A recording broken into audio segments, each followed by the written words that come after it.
Hi guys, welcome back to MENJI Talks, and today we have our new guest, DJ Saidou, in the building. Make some noise! I am so happy to have you here. Thank you for making time because I know you have busy agenda. Corona is over, people are partying, events, festival. People are ready to party. People are outside. We've been inside for so many times. How are you dealing with being so busy, and how are you doing? First of all, yeah, I'm doing great. So thank you for inviting me. I'm actually very happy that everything is opening up now. And for the bookings and stuff, I'm very grateful. I had a very busy summer, and the next months are also going to be very busy. So yeah, I can really not complain. I'm very happy, especially after this long period where there was nothing. As a DJ, you have to come back in the game, but I saw that people appreciated my work and I had a lot of bookings, so I'm happy. And yeah, I see that people are very excited when they come and party. So that's very nice. And we see that people from France are trying to steal you from us. Yeah. We won't let that happen. No. But yeah, for now, yeah, I had some bookings in France. I go back normally next weekend. So yeah, it's really nice to work there with them. Yeah. Yes, I didn't even give him the time to introduce himself. Can you tell us what you do and how amazing you are? Don't hide anything because... No. So yeah. So I'm Saidou. My full name is Cedric Saidou Giro. So Saidou is my Senegalese name, and I chose it as my DJ name. So yeah, I'm a DJ. I also work full-time for faites-le, which is an organization of the government that works with immigrants. So I actually work in refugee camps in Brussels. And what I do, I'm a social assistant. So I help refugees get their asylum procedure, and help them through the procedure. So I basically help them with the interviews that they have to take. To prepare. I make their files. I also help them with finding a job, to learn the language, and also like day-to-day problems that they face in the centers or outside. So it's a lot of also psychology. You know, you need to be very good in talking because they come to you and you create a bond. So you're actually their go-to person for everything that they need. So yeah, so that's what I do. Yeah. Wow, that's amazing. Yeah. I don't think that many people knew that. Amazing job. No, not many people know. People that are close to me know, but other people, usually they think I DJ, but they don't know if I do something on the side or not. So yeah. Wow, that's amazing. You see, we have a lot to discover today from DJ Saidou. So I want to ask, who was Saidou before you became DJ? Like, how was your childhood? Where did you grow up? What did you like when you were a child? Tell us more about that. Yeah, so I was born in Bruges, which is in the northern part of Belgium, in a very calm neighborhood, a very white neighborhood. So I grew up there, went there to school, and I was always, as everyone, going to school, but I also played soccer, football. So yeah, I played in Bruges, so Club Rouge. Really? Yeah. When I was... You did that? You did a lot of things. I was playing there from the age of 6 until 19. And in the national team from 15 to 18. So yeah, I was doing that. And music also, but just at home. I was always busy with like making mixtape on cassette and then on CD. But because I was so busy with my soccer, and I don't come from a musical family. Okay.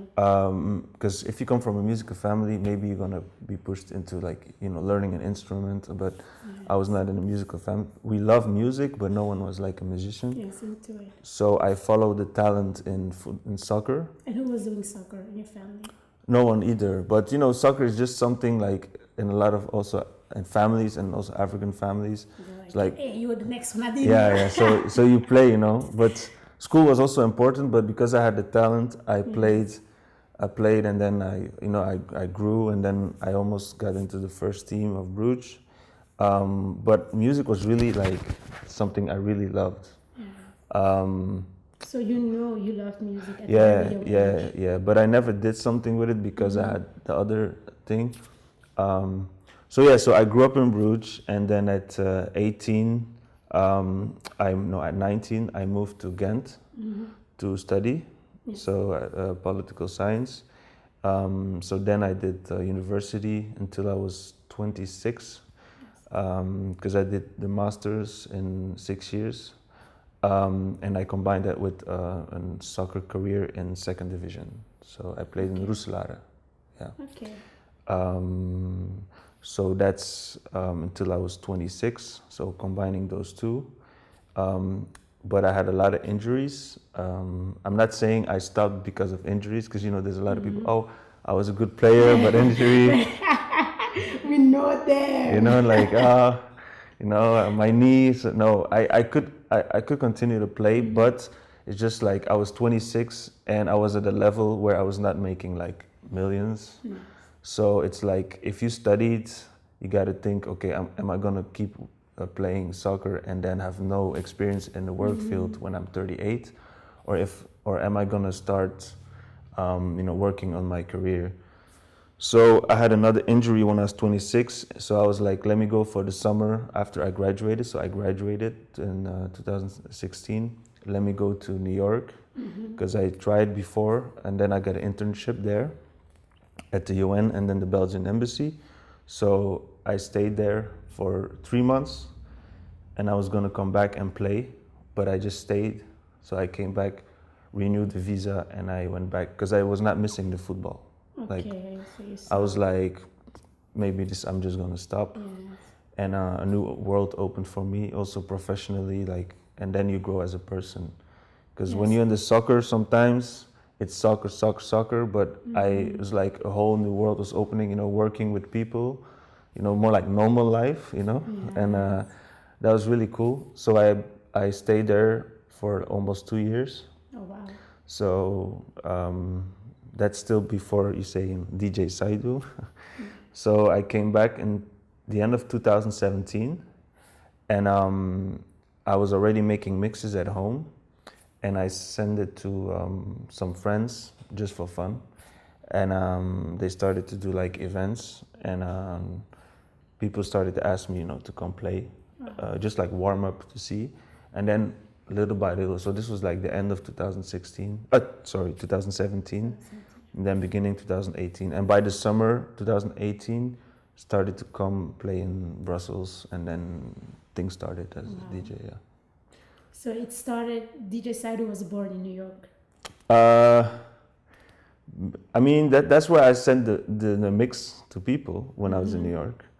I think it actually started there. Yeah, I didn't see it that way, but maybe because of stopping with soccer. Yes. And music, your love for music came back.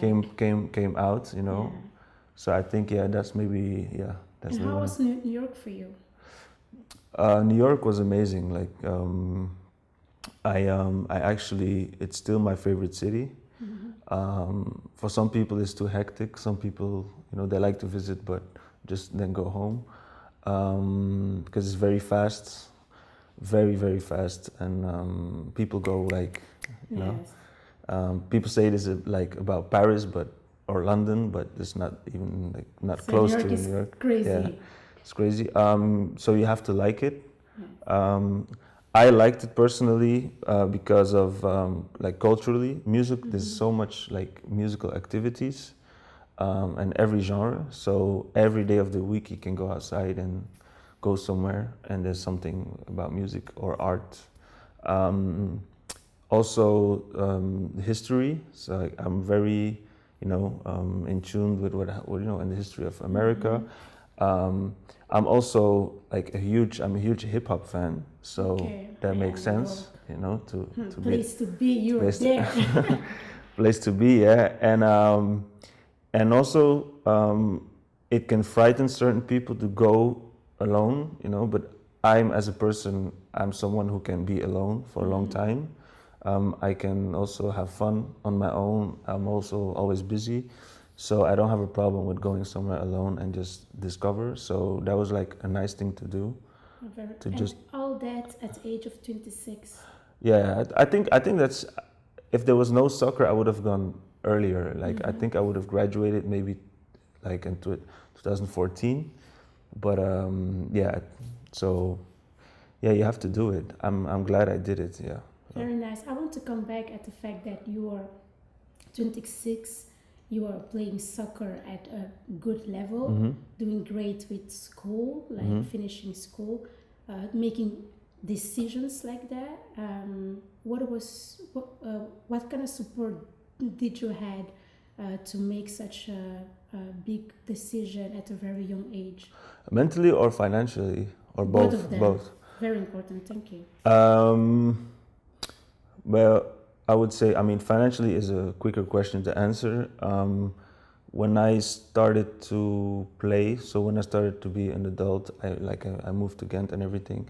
I had the chance to play, so I had a job, and I could save a little bit of money. So then I just paid for everything to go there. So you were paid by football. That's when you play. Yeah. That was my job. Yeah, okay. That was my job.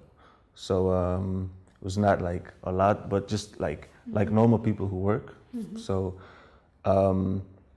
the first time I went to New York, I applied for a grant by the government. This was not an internship from the school. This was on my own because I was already graduated. It has nothing to do. It's in the field of what I studied, but it's not in my curriculum. But if you go abroad, there's like a grant that you can get from the Flemish government, and I got it. And then afterwards, I just lived on my savings, and I worked a little bit there too. Because after my internships, I worked there. You saw the movie When They See Us? With the five. I didn't see it. I can't see it. It's maybe one day, but I hear like my friend tell me we cried with her. You know, I'm a fragile person. It's it's 5 boys that were wrongly convicted for a rape of a white woman, but because they were around. So there was like a lot of organizations that were that started like to work on that. So much later, so when I was there, then after my internships, I worked for an organization like that. So for like 5 months, and then my visa ended, and I had to come back. You know. Okay. But so how I did that was just like on my savings, but mentally is maybe more important. Because some people can always find money somehow. You can always. I always had like supportive parents, so I'm lucky that my parents are still together. I have a mother so my mother is Belgian, my father is from Senegal.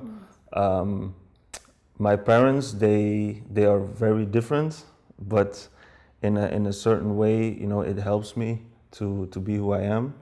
So, for example, my mother is very calm. She actually goes with my decisions because she trusts in me and what I do, and I know she always has my back. She's not that strict, also. So, but she's always there, and I have I talk with her every day. Yeah, almost like even calling almost every day. My father is more like. My father's more like this strict, African parent. He was kind of strict, He will more say like, do this, like African parents, they want you to follow certain. You go football, you stop football. Hey, you broke your dad's heart. Why? Yeah, or if you stop school, they're gonna be like, what is this, So, my father, what I got from him was. He's also he's very strict, but he's also very supportive. I remember from 6 until I was 18, I think he almost never missed a practice, not even a game. Like game is already like a lot if you go every Saturday to watch, but like Monday, Tuesday, because in Bruges you train like so Monday, Tuesday, Thursday, Friday, he's there. When we go out like to Holland or like or Netherlands, he goes. Germany, he goes. Wow.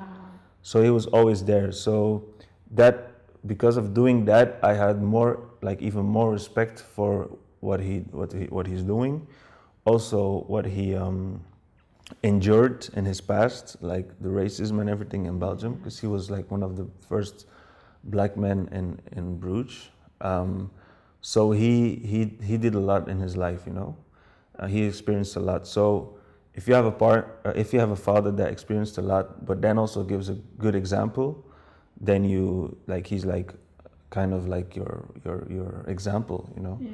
So those two things made me like, you know, feel that my parents are always there. Yeah. And they trust my decisions. But I also feel that my decisions, if I make good decisions, is based on the way they raised me, you know. So the way they raised me made me make, you know, good decisions, and that's why they trusted. So I always had their support. Yeah. Wow, so nice. We send love to Mama and Papa Saidou. So nice. And how did your father took it when you stopped playing soccer? Because he was so present, supporting you. Yeah, yeah, that's true. Because he does it with love, but on the other side, it's still like also a kind of investment. Like parents, they raise their children with love. Like that's a fact, but there's also an investment. So you want to see like the fruits of that, you know, work. But he saw that I had a lot of injuries because I had like 4 surgeries. So he knew that after a while, maybe I'm gonna be like, okay, it's enough. And secondly, it was for a good cause. It was not like I'm stopping and I'm just gonna stay home and do nothing. You stopped and you were studying. It was sacrifice, yeah. So he was proud of that, you know. So he always wanted me to do something that's good and protective. In the beginning, it was, I think he had more. When I didn't play in Bruges, so in the first team, and it's like also one of the best team in Belgium. I had an injury and then I moved to the second league. I think there was more, I would not say sad, but a little bit like disappointed because, you know, you play your whole life in that team and then you go to second division, which is a lower level. I think there he already thought like, okay, maybe he's gonna like do something with his school later on and start to work. So I think he knew that one day I'm gonna make a decision to, you know, to go abroad, or also because my sister lives in America already now 13 years, and before my other sister also lives somewhere else, so he knows that his children... You're breaking your heart, the heart of your parents every time. You sliced hope and you went to New York. Yeah. Oh, no. No, but it's a result of his education, because we are very interested in other continents and stuff because the way they raised us. So he cannot blame us for, you know, wanting to see somewhere else, something else.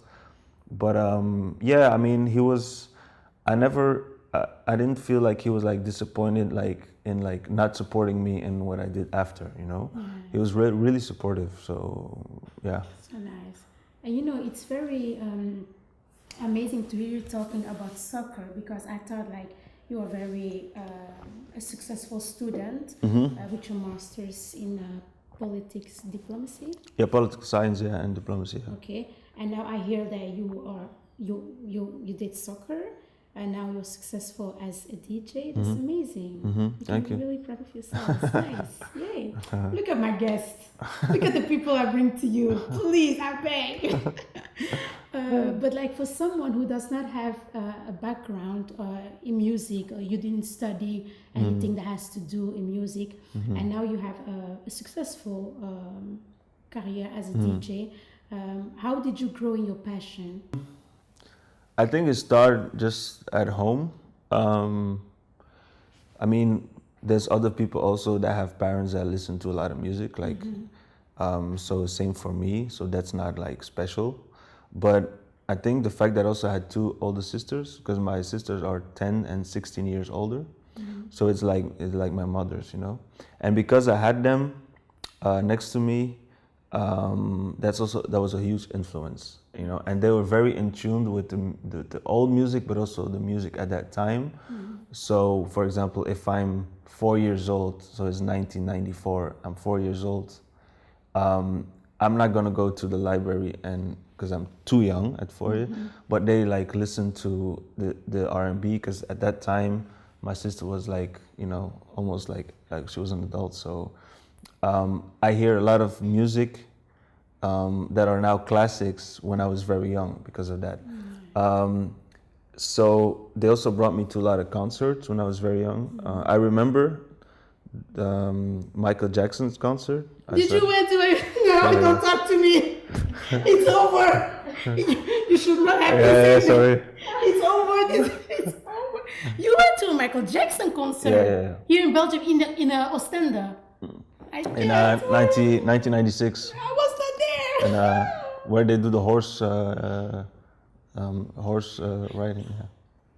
It was and I remember the opening act was Get Ready, the Belgian group, boys band. Yeah, but they got booed. You know, because we want to see Michael. Like, bye. Yeah, so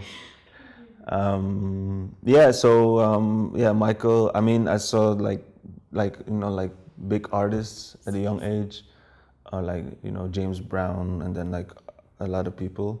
So I got that, you know, from my family, and then I mean then it's also maybe in the DNA, you know, just to.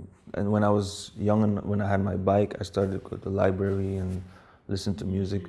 So that's how it developed. And then I started to make, you know, like see the cassettes, and then you know, CD that you made at home. Yeah,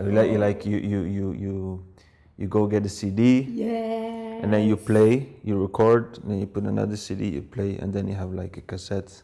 So that's what I did. And then I started to make copies and give it in school, I remember. Oh, wow. Yeah, that was when I was like 10 or 11. So that's how it grew, just always at home and always looking for the new things. But because I don't have like musicians in the family, I never thought, oh, I'm gonna be DJing or something.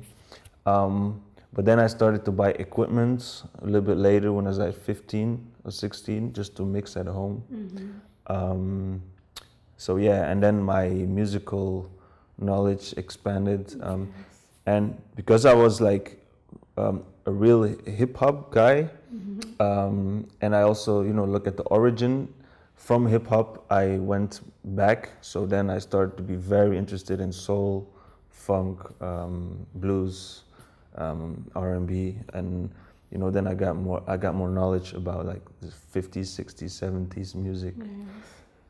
And then it went to, you know, and then I got more knowledge, you know, and then African music, so, you know, from every country, and that's how it developed.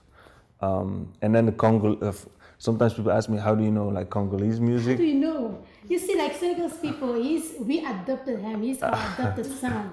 Because when he DJ, like in Congo parties, come on, Saidou, give to 1%. 1% Congolese blood. Yes. No, but I mean, first of all, it's because there's a lot of Congolese people in Belgium. You know, you have to. I mean, it's 80% of the crowds, but I mean, it's also one of the best music. But I remember because actually my father, he, like I said, he was one of the first African men in Bruges, and there was also a Congolese woman. Who was also one of the first, and they organized New Year's Eve party. She was married with a Belgian man and my father, you know, so it was like, and he cooked Senegalese food and she cooked Congolese food. So that was like the music in those parties. And also during the year we did some parties. So because of my father, like his friends, some other Congolese too, some East Africans that know a lot about Congolese music. So I knew all the music. So when I was like, with my father in the car, it was a lot of Congolese music, like cassettes, you know, like So that's how I knew. And then at one particular age, they asked me to play the music. Okay. I remember that's actually the beginning of DJing. If you tell us about the first part. No, that was I think I was 11, and but I just had to play like a CD and then other CD. Okay. And yeah, there was a lot of Congolese music, so that's how I knew. And then yeah, you get interested in a lot of styles, and then you go look for it, and that's how my knowledge grew. Yeah. It's so amazing to have because Congolese people we really stuck in Congolese music. That's the thing that I have sometimes. So that's very nice. You have Senegalese food, which you know about Congolese, knows a lot also about Afrobeat, Afro-American. So that's very nice. And what I see also, you have a IG page on Instagram called Saidou Culture, where you teach people more the story behind the music that they are listening to. You on your page as well, you teach also people this is a story behind this song, this is a story behind this artist. Why do you think it's very important in the Black community for us to know the story behind the songs and behind the Black artists? Yeah, it's true. I have a page which is Saidou Culture. Now lately I have posted less. I post now back more on my original account, or my Saidou Music account. First that was an account just for pictures, professional pictures, and anything to do with my gigs. So I was let me create another page, Saidou Culture, where I can really express myself how I want it.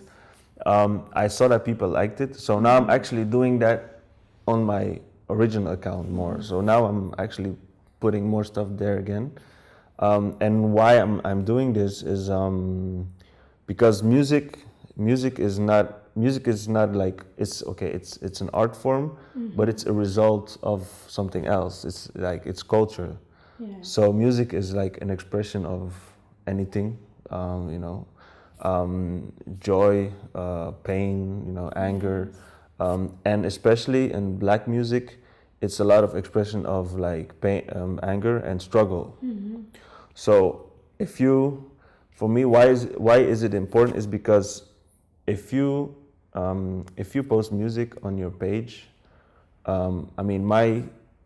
my purpose for posting music is to show people how great the music is, let people discover new artists, remind people of certain songs in the past, and how great the artist was, but also make people proud of the music that there is, And usually, I will usually put, I don't like to say Black music because music can be anything, but Afro, R&B, hip hop. I like to post that because I feel it's a good thing to do to give people some that people are proud of what people have been making and what people are making. And why is it important to give the stories? I think a song has more value if you know how it's made, or why is it made, or where does it come from, or something about the artists. It gives, because there's so many great songs, but if you know the story, then it the quality of the value of the song goes up. That's my perception. It's some people like to eat food, not eat food, but appreciate food. Yes. And if they know the ingredients, they're oh wow, this herb comes from there, so they're going to appreciate it more. And it's the same thing with music. So I think it's very important to know why songs are made. Because songs is, like I said, an expression, but also it's part of a community, So let's say there's an artist and he brings out a song. It's important to tell why he made that song, but also what is his place or her place in that community, and what does he or she bring to the table, or what does he or she bring extra, Yes.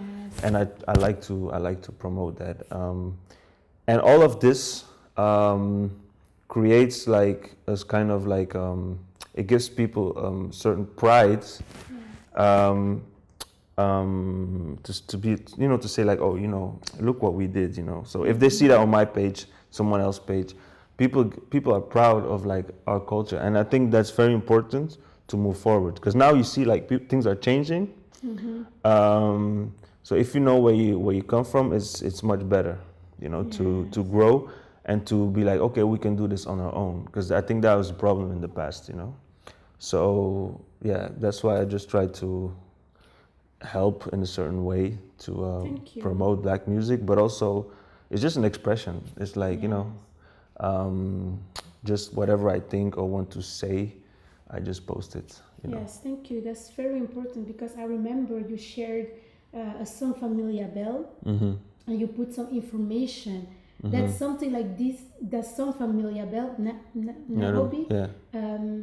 I listened to it ever since I was a child. Everybody, it's a classic, but I never knew the story behind it. I thought, oh my God, it's so important, it's so amazing, so that it's really true what you are saying. Yeah. So keep on doing that. Yeah, and I'm not doing it like because I'm saying like I'm a DJ, I have a page, I have to share, because when no one knew me, I also did that. When I was like MySpace. I don't know if you know MySpace. He's way back. MySpace. Y'all were kids. He was on MySpace.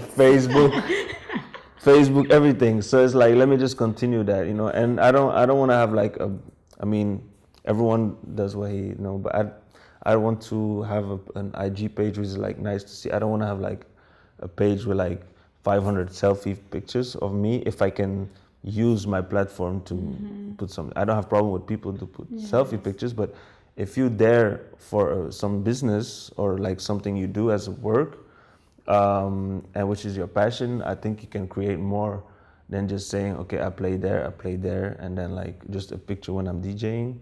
I want to express, what moves me. So yes, and that's true what you are saying, because in your page we can also see that you share political issues. What happens in Belgium about racism, you also shared.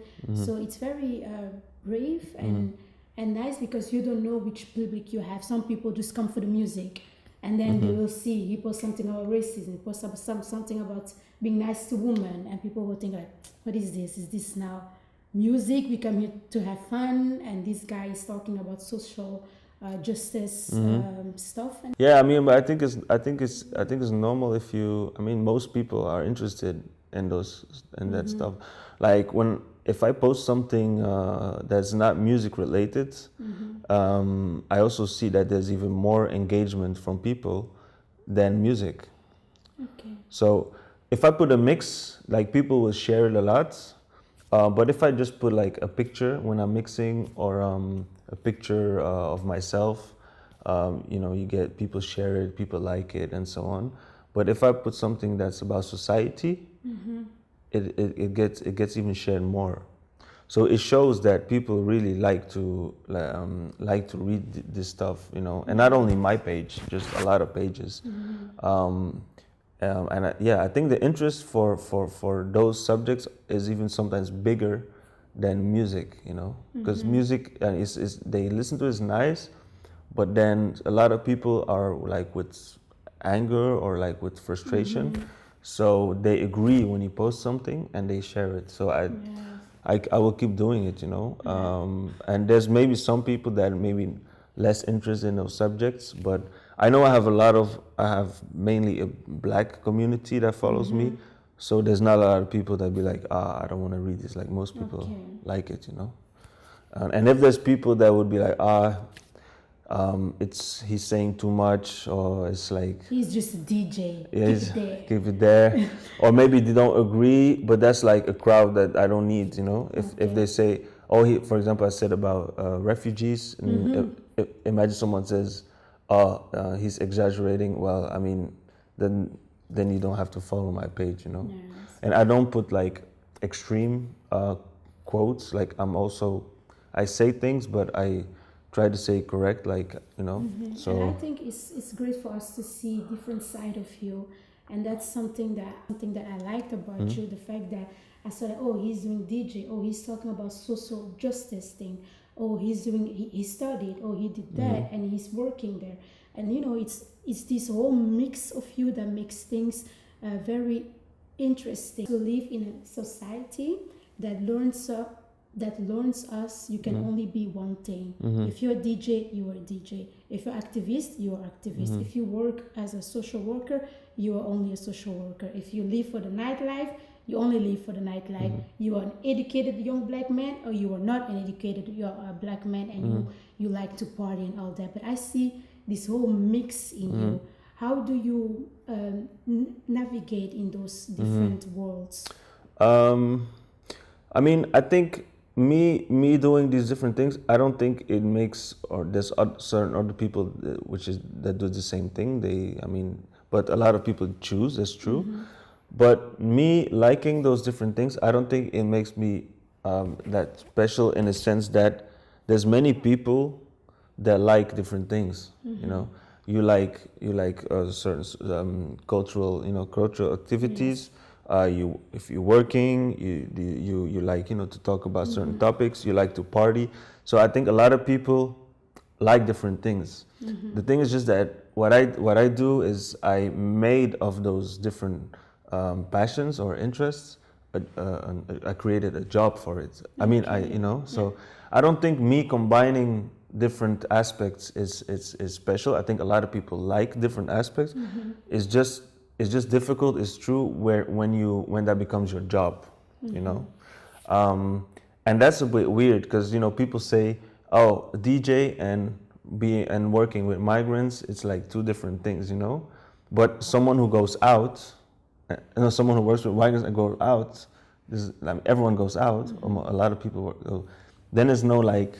Then people are like, oh yeah, that's normal, But when you become a DJ, then it's like like liking different things is not special. It's just like having two different professions, which is more difficult, Yes. And to navigate, it's two worlds, especially when people expect things from you.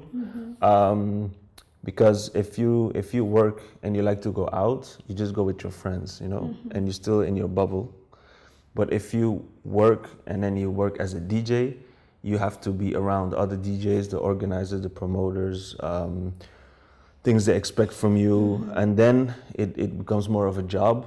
And then indeed, then you have to also like not act in a certain way, but it's still like a way of being in a certain lifestyle. At work is the same thing, you're still yourself, but there's like kind of way that employees behave around each other.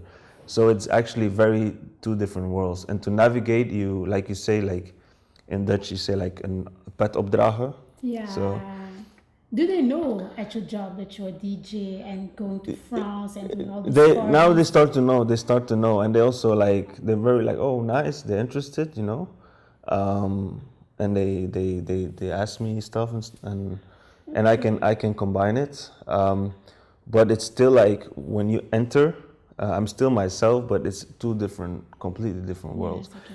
And with this job, it's that I do, it's but if I was before I was working for a while, as an intern at the UN, but then I was not DJing yet. But before this job, I was working 6 months in the European Union, and then it's like really two different worlds, because there is very bureaucratic, and whereas the nightlife is very like fun, and so then it's like huge difference. I can see you coming at work. Yeah, Today, DJ Saidou, take this pause.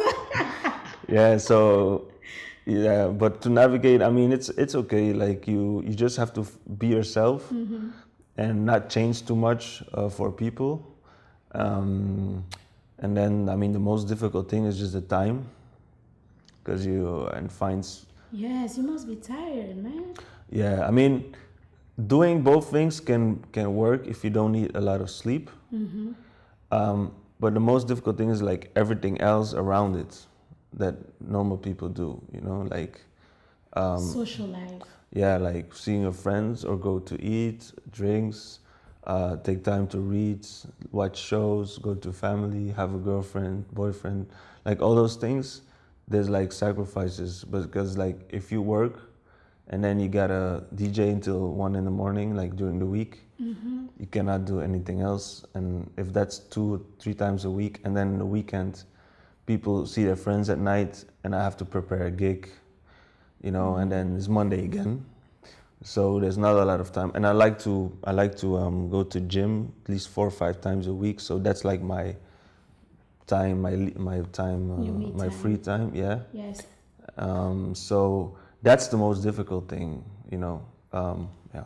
And what did you sacrifice? Because you still like having a social life, seeing friends, having a girlfriend.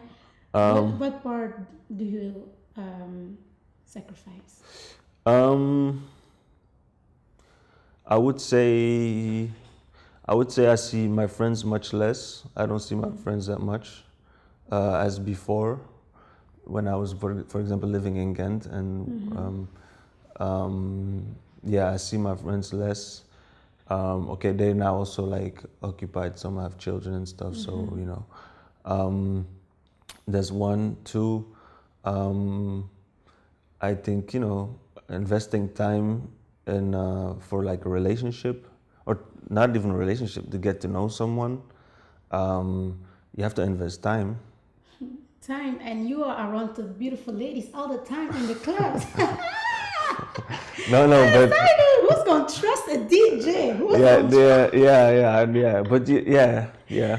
Being a girlfriend must be hard. I don't know, but you know, it's you have to know as a person if you can invest time to know someone, like you know, and like do things, and like, you know, take time to do stuff outside and talk.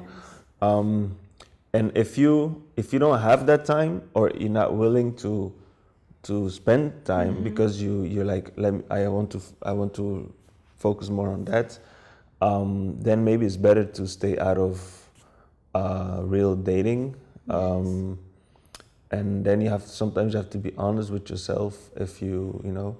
So sometimes it's not easy, because you can meet someone who's like interesting to know, but at the same time you gotta be honest to yourself and ask yourself, you know, can you really invest and be the person you want to be?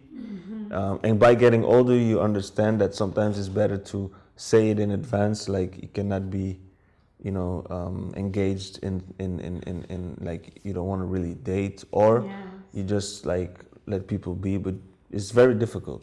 It's very difficult to navigate. But after a while, you know, when you get older, also there's a time where you want a relationship, also, you know. So I close. You do want to build a family. Yeah. So I kind of close myself a little bit from opening myself up to people.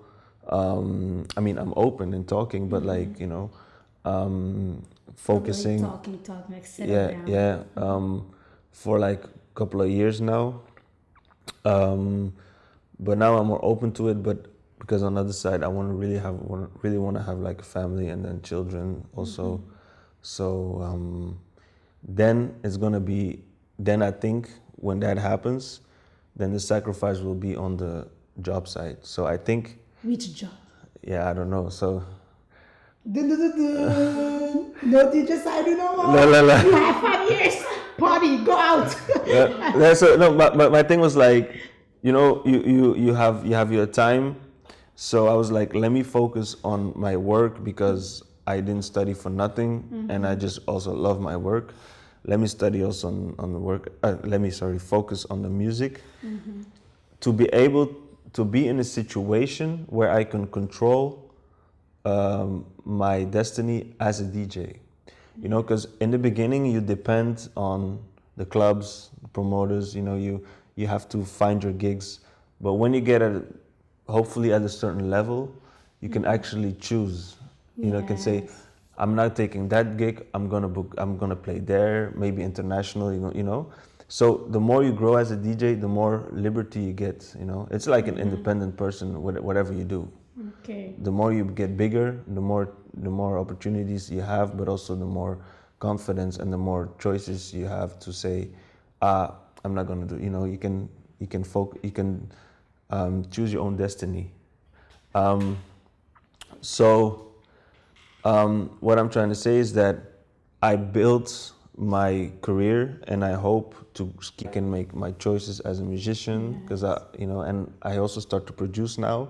So I would like to be a producer also, and then you get booked as a DJ producer, which get you more gigs. And then I think by that time I would probably also maybe start a family. And I want to be a present father. I don't want to be absent. That's like because my first goal is a family in my life more than the rest. And then I'm gonna be like, okay, do I have freedom as a musician, so I can do family and music, and play everywhere I want to play, or is the music not really going where I want to? I just keep doing it, but combined with my job, and the music will be like what I do now as a hobby. It really depends how both worlds are gonna develop. Wow. But so there is a whole plan behind you going through between all those jobs. Okay. Yeah, there's like I mean, what would be really amazing is just to be able to do your art everywhere in the world, and combine that with the work I do now, but then maybe not for as an employee, but like, I mean, maybe have our own organization, or like part-time. It depends. It depends where the music is gonna bring me, basically. So we don't have to be scared. We will never lose DJ Saidou. Okay, just tell us. If you don't tell us how many years, so I can take my back and follow you at the next party. No, I will continue to play. I will continue to play, but it's just like I have a lot of ambition in what I do. So I don't want to. I don't like to stay stuck on the same level. So I want to make steps in music, and like next year, like more international, and then have like also like maybe good productions and with artists, which can bring me even further. But I'm just gonna always try to level up. Are you proud at where you stand right now? For now, as a DJ. I have to be happy because it's only been 3 years. 8? Yeah, 2018. Yeah. Wow. 2017, 18, and COVID was also there, so it's like two years almost, 2 years and a half. So I can be happy where I am. But I still try to improve in what I do as a DJ. And then as a producer, I feel I started like 6 months ago. That part I'm not satisfied at all yet. Some people heard certain things, they're like, oh, it's good, but I really want it to be very good. So I think there I need a lot of improvement to be satisfied. But overall, I can really not complain. I'm very happy. Yeah. So. That's very nice. And one thing that I want also to ask you about is about cancel culture. It's because now we live, in this time that when artists make some decisions in their life, or they do something in their life, personal life, that can affect their career, and like artists are being cancelled. We can take the example of that baby right now, and many more artists who are cancelled. As a DJ, imagine, for example, they say that baby is cancelled. Where do you draw a line, like to say, like, I will not play this artist no more? And how does cancel culture play a role in the music industry? I think cancel culture plays a big role everywhere now. Sometimes rightfully, sometimes not. Sometimes people get cancelled, but the people that cancel them don't know the history about the person or the real situation. So it's very dangerous. But if the person really did something wrong and he gets cancelled, I think in the music industry now it plays a big role. As DJ, every DJ, I will respond to that differently. Some DJs might not even be aware of what's happening. I mean, there's DJs that get older that are not really on social media that much, that have a family. They don't even maybe know what happened with the baby. You know, some DJs don't care about culture. Like some DJs just like music, but they don't really care about the life behind the artists. They don't care about, for example, the baby. Okay, is like trap or hip hop, rap music. Some people, they just like music, but they don't care about the hip hop culture. So it depends, you know. It really depends what you do. Also with like Tekashi 6ix9ine, they say like he snitched on his friends. So if you're like really into like the culture, you're like, oh, I cannot believe that. Then some DJs who think like that is like, I'm never gonna play him because he's a snitch. Other people like, okay, whatever. Like yes, it depends how hard you are in that culture where he's it depends. Yeah, so I think it depends on how hard you really are in the culture yourself. Also, you know, how much you care about that culture, but also some people maybe, some DJs will also maybe look at the crowds. Some might say, oh, I don't have a problem with playing the baby, but they will check the crowds if they can play the baby. Understand? For example, if you play in a very like commercial, I would say like not commercial, like commercialized place, with a lot of people attending that are not really focused on equal rights and stuff, and you play the baby, you know, or you play R. Kelly, like okay. So I know if I would play R. Kelly or the baby or other artists in certain clubs, or I played at Krushar, like I can have a different response, because in one place you don't know how many people are really like busy with culture and, you know, equal rights and, you know, everything that goes on, and then other place you know that most people are like that. That's where they're even in the festival. So you know then.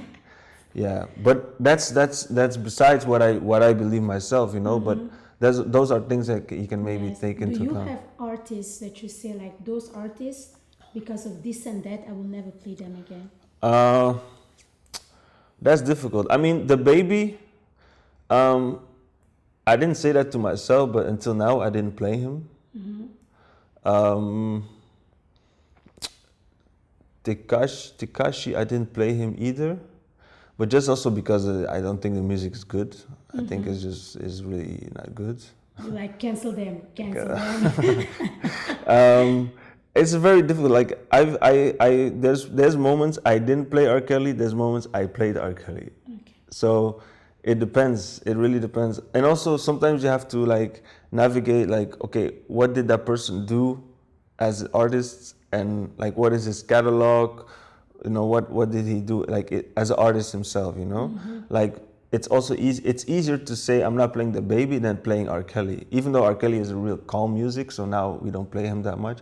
But like his catalog is like, because then, you know, things that happened, and then with Aaliyah, but at the same time he produced Aaliyah's music, so then I should not play Aaliyah as well because it's his productions. I mean, even though later she was with Timbaland, but you see what I mean? It's like I see. You cannot really like cancel some artists because it's just too big. Yeah, not too big, but you can find them in different music. But I think since what happened with certain artists, I try to not play them. Okay. Yeah. So like if I know that, I mean, there's so many other artists. So I just don't play them. It's easy. You're just playing safe. Yeah, I just don't play them, and that's because I also don't agree what they did. But it's not, but it's also a lot to do with the people that are in the event and don't like the artist. Why do I say this? Because if I really take into account every artist that does something wrong, then me myself, I will not play a lot of artists. Yes. So I just take into account what people know of certain artists, which is R. Kelly, the baby, and like, you know, the whole thing with Tory Lanez and stuff. That is what people know, so I adjust to that. But it's if I would follow my own beliefs and like not play all the artists that do wrong stuff or very bad stuff, then that would be like a lot, because there's a lot of artists that don't do things how it should be done, you know. Especially the one that we didn't know yet. Yeah, you know. So, but I think as DJs we should take a stance and not play certain artists. You know, there's enough artists to play. So, and what I think, for example, about the cancel culture towards the artist and the repercussions for the artist, I don't like, for example, the baby. How can I say this? For me, it's important his reaction.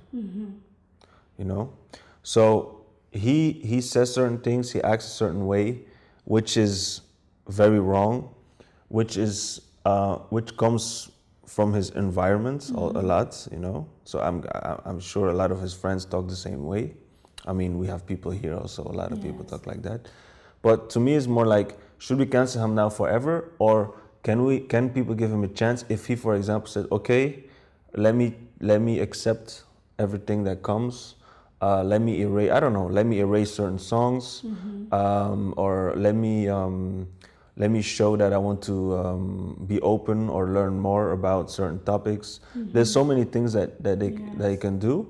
And then when the music that he makes in the future, when it's better, like and also his actions besides the music, when it's like respectful, then maybe you can say, okay, like he know what he did wrong.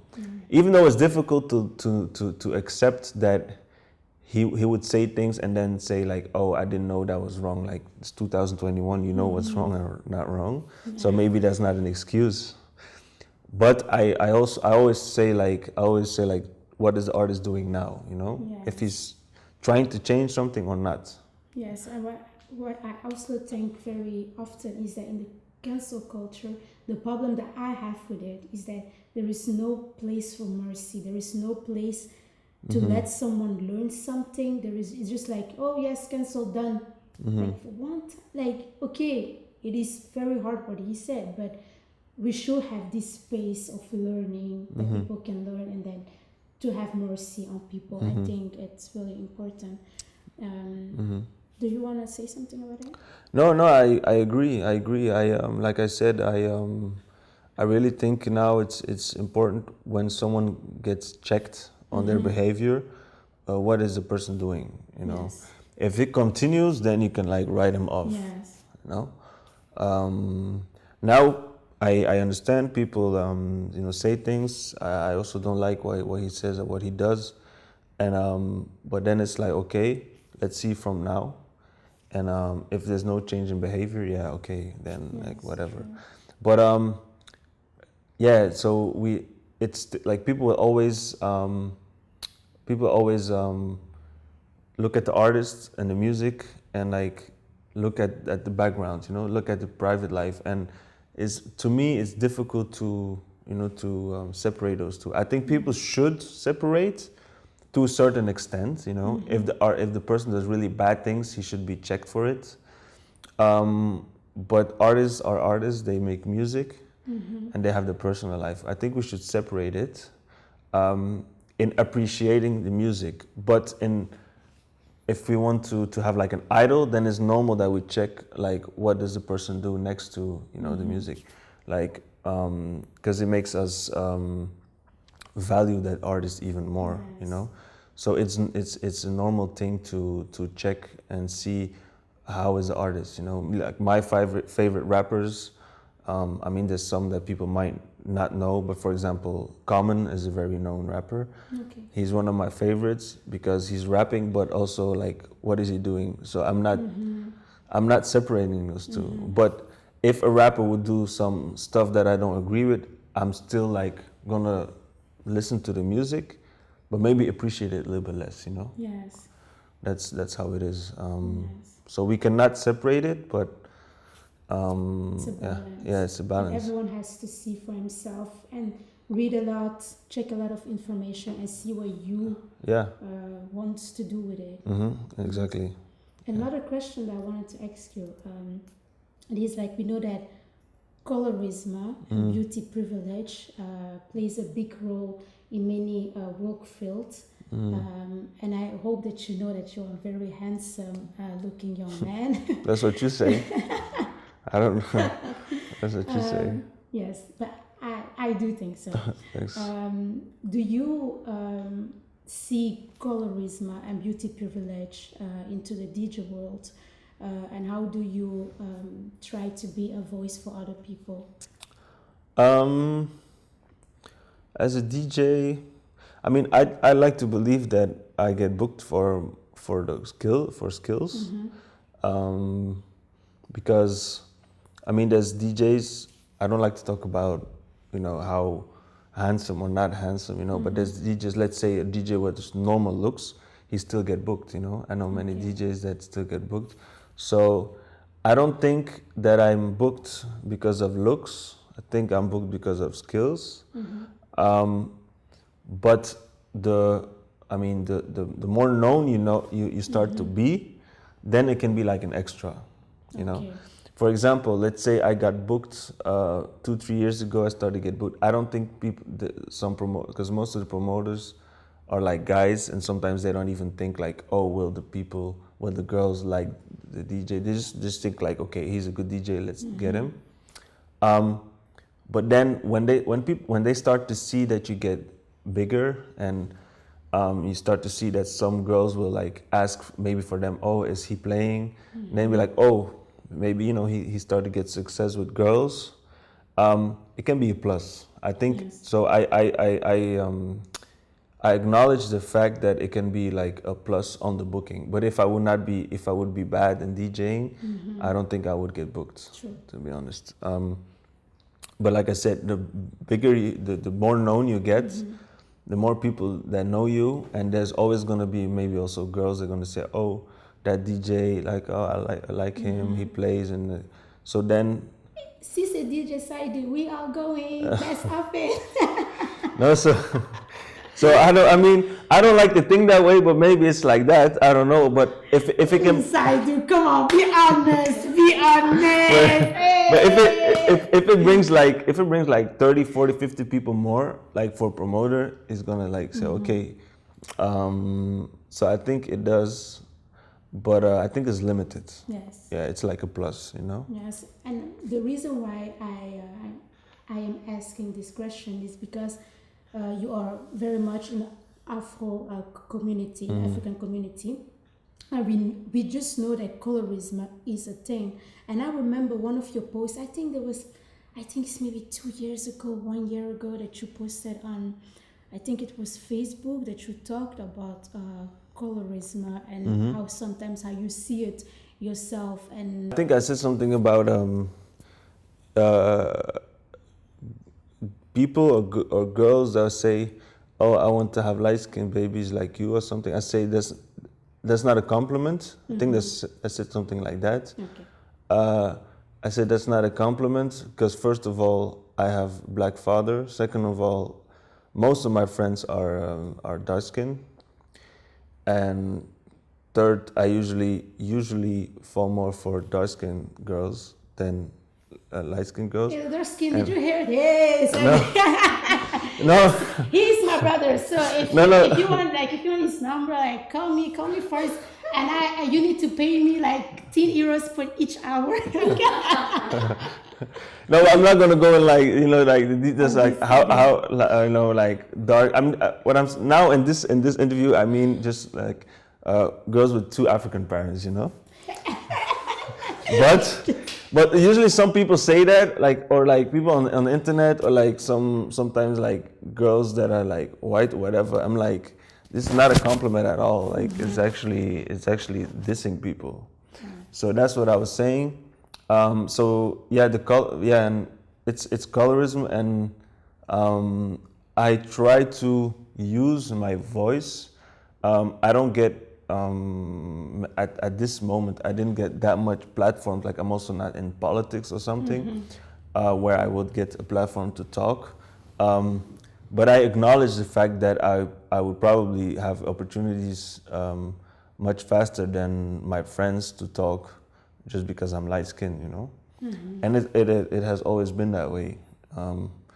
Even like in the past, you know, like in America, if you really look, like the leaders, they people that talk usually are light skin, you know, lighter skin, like, and that's because one, it's a result because usually they got more options for education, you know, because after slavery and stuff, people who light skin can go faster to school.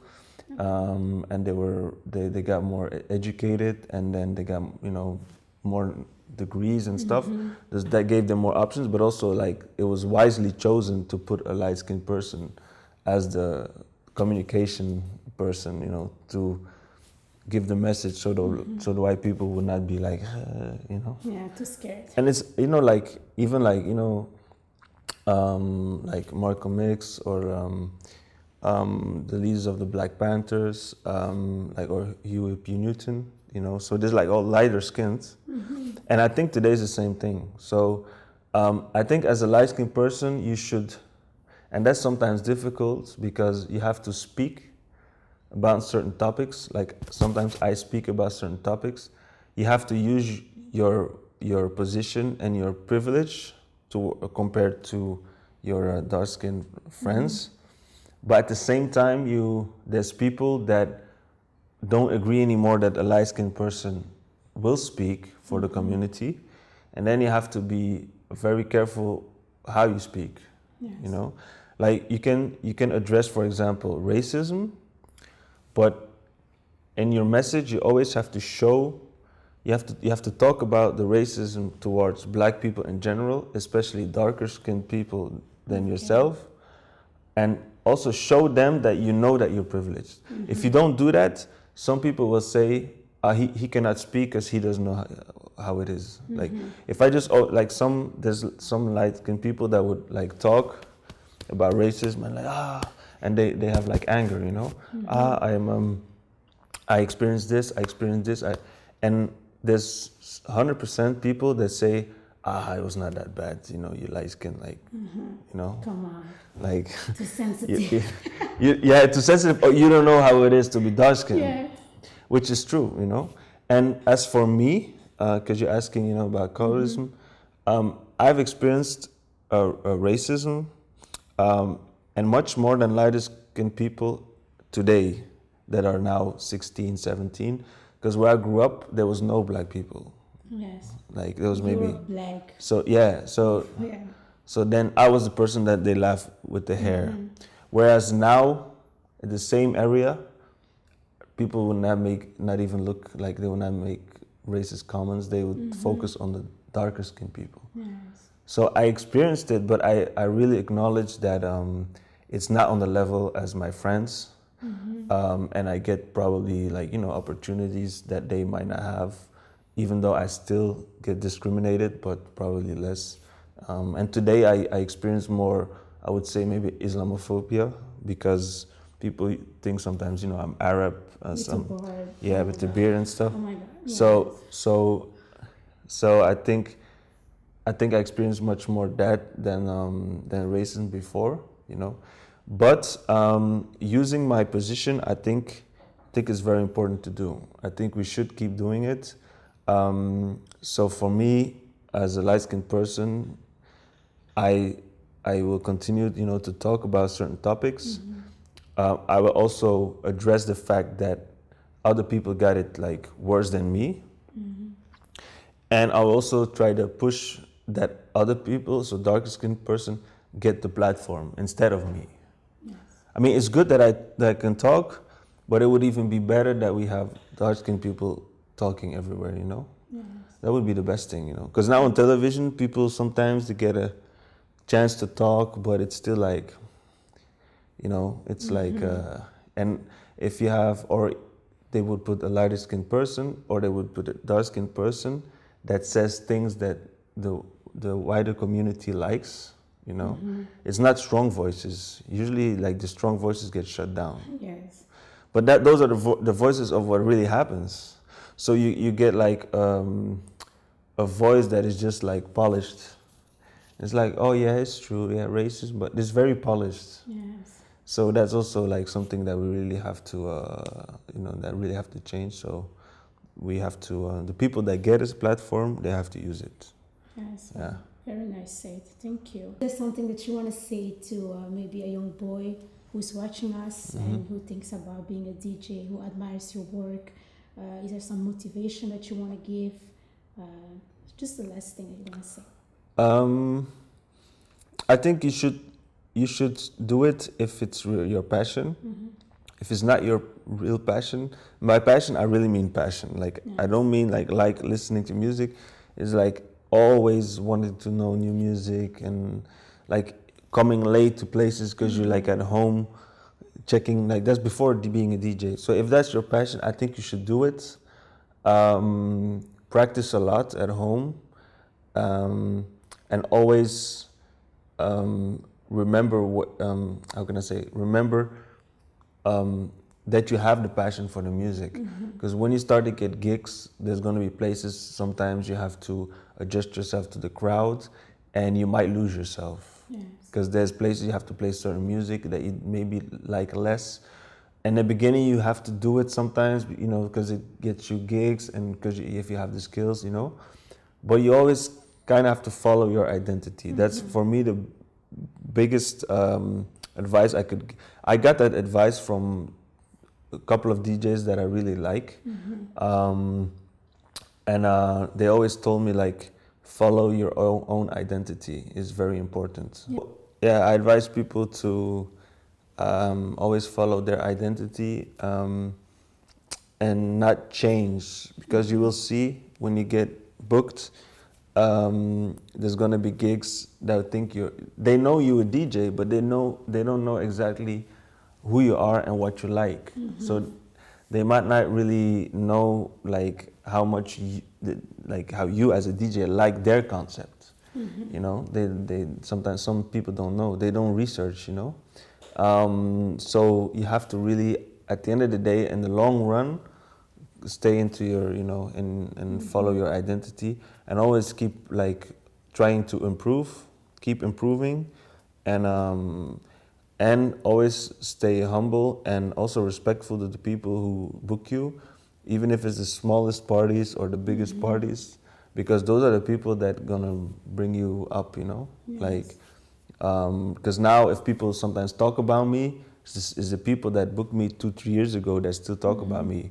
But if I don't treat them with respect, first of all, you have to treat people with respect regardless, but also career-wise, it's a very good thing. Because I see DJs that are going like this because they make wrong choices, or they start to be like, I don't want to play there, and you can think that, but you have, the way you say things is very important, because it can go down quickly, So yeah, that's also an advice I would give. Just stay like humble and just work, So.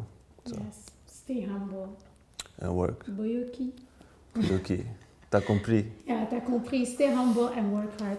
Thank you so much for coming. Thank you for making time.